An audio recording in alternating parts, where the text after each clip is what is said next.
Selamat pagi, siang, sore, malam, atau kapanpun kalian mendengarkan podcast ini. Perkenalkan, saya Yones Maria Fianya Sidya Kemas Darmawan dari kelas 11 IPS 1, absen 30. Saya Vincent Sulaiman dari kelas 11 IPS 1, absen 28. Dan saya Michael Tristan Gangger Adil Pertama dari 11 IPS 1, absen 20. Di podcast kali ini, kita akan membahas tentang ancaman di era globalisasi. Kalau menurut Yohanes, apakah ancaman-ancaman ini juga terjadi di masa Perang Dunia? Dari apa yang aku pelajari di setiap era sebelum ini, contohnya di era Perang Dunia Pertama, Indonesia terancam dalam bidang ekonominya. Hal tersebut dikarenakan dampak dari Perang Dunia I yang membuat komoditas ekspor-impor di Indonesia menjadi terhambat.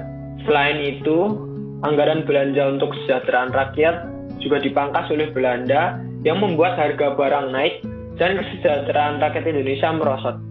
Ancaman tersebut menjadi sebuah tantangan untuk Indonesia supaya dapat lebih maju lagi.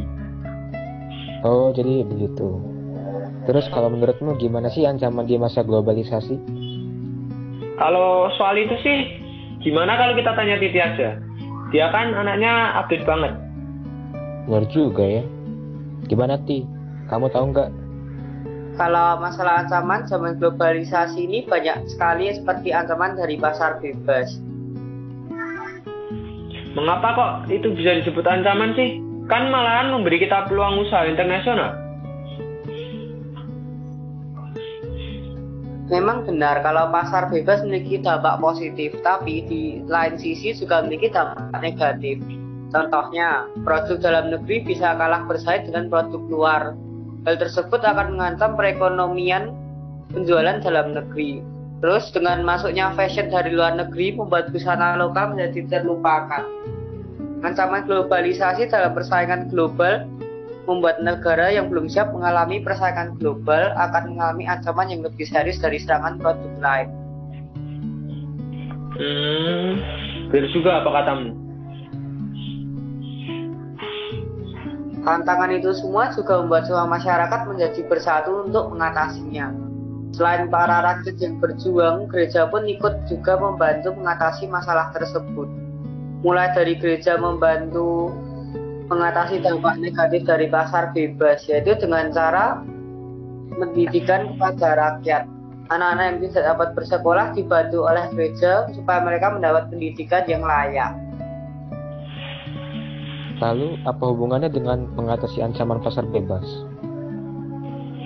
Dengan memberikan pendidikan tersebut, maka rakyat Indonesia bisa menjadi lebih pintar dan menjadi lebih kreatif untuk membuat produk yang dapat membantu menaikkan nama produk Indonesia ke luar negeri. Selain itu, gereja juga dapat membantu rakyat yang tidak mampu dengan mengadakan acara bakti sosial. Terus aku bertanya-tanya nih, selain dari membuat produk baru, apa yang dapat kita lakukan untuk bersaing ya? Ya kalau menurutku ya, kita bisa memasarkan produk makanan tradisional kita ke luar negeri. Contoh makanannya apa itu, Mik? Contohnya ya bisa rendang, sate, tempe, nasi goreng, dan yang lain-lainnya lah. Tapi itu tidak mudah, kita hanya menyerahkan makanan ke orang lain. Karena makanan tradisional kita di luar negeri itu tidak terlalu ramai. Tidak terlalu ramai untuk dibicarakan seperti makanan khas Jepang dan Korea yang sudah mendunia. Makanya kita juga harus dapat memasarkan makanan itu dengan baik dan membuat ramai dibicarakan supaya dapat sukses di pasar bebas. Dalam memasarkan, kita juga tidak boleh lupa memikirkan tempat penjualannya. Kita harus mencari lokasi yang strategis dan mudah ditemukan. Contohnya ya kayak di lokasi di sekitar area perbelanjaan. Selain itu, kita juga harus memikirkan tentang bahan yang kita gunakan fresh. Dan saat itu kita harus memikirkan harga makanannya juga. Ya, habis itu kita harus menguasai teknik pengolahan. Untuk menghasilkan kualitas rasa yang sempurna, tentu saja diperlukan teknik memasak yang baik. Tidak hanya itu, pengolahan makanan juga harus memperhatikan kebersihan ketika melakukan pengolahan. Dan yang terakhir adalah pengawasan dan evaluasi. Proses penyiapan bahan, Dari awal hingga pengolahan harus dilakukan secara cermat. Oleh karena itu dibutuhkan pengawasan supaya tidak terjadi kesalahan.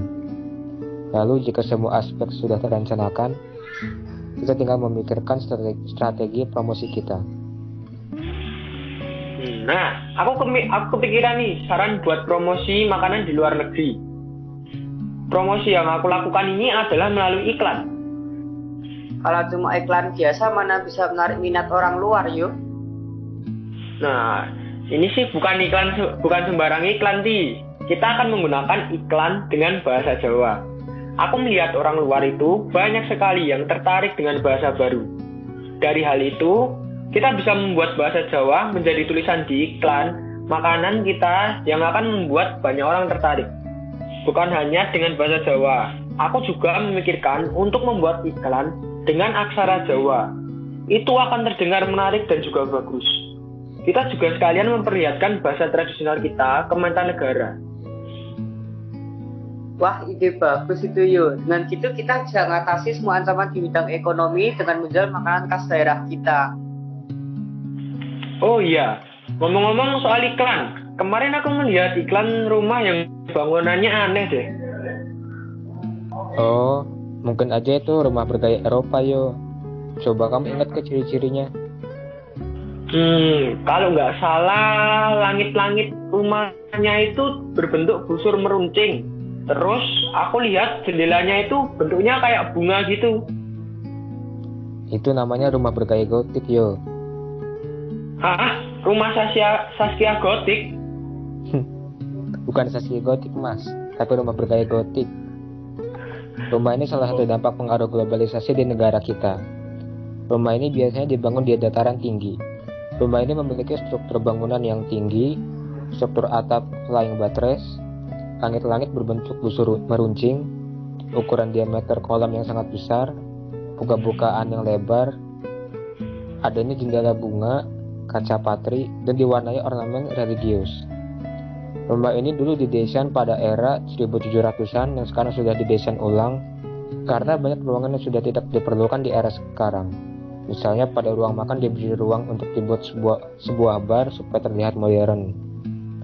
Lalu di masa pandemi ini kita kan juga tidak dapat keluar rumah untuk olahraga, maka dibuat juga ruangan olahraga atau gym. Bagus juga ya. Setelah makan kan kita bisa olahraga supaya badan kita nggak gemuk. Ya enggak gitu. Kalau kamu habis makan langsung olahraga, adanya amal suduka nanti. Nah, pas banget nih, kan kita lagi masa pandemi. Aku punya saran olahraga yang cocok nih biar badan kita sehat terus.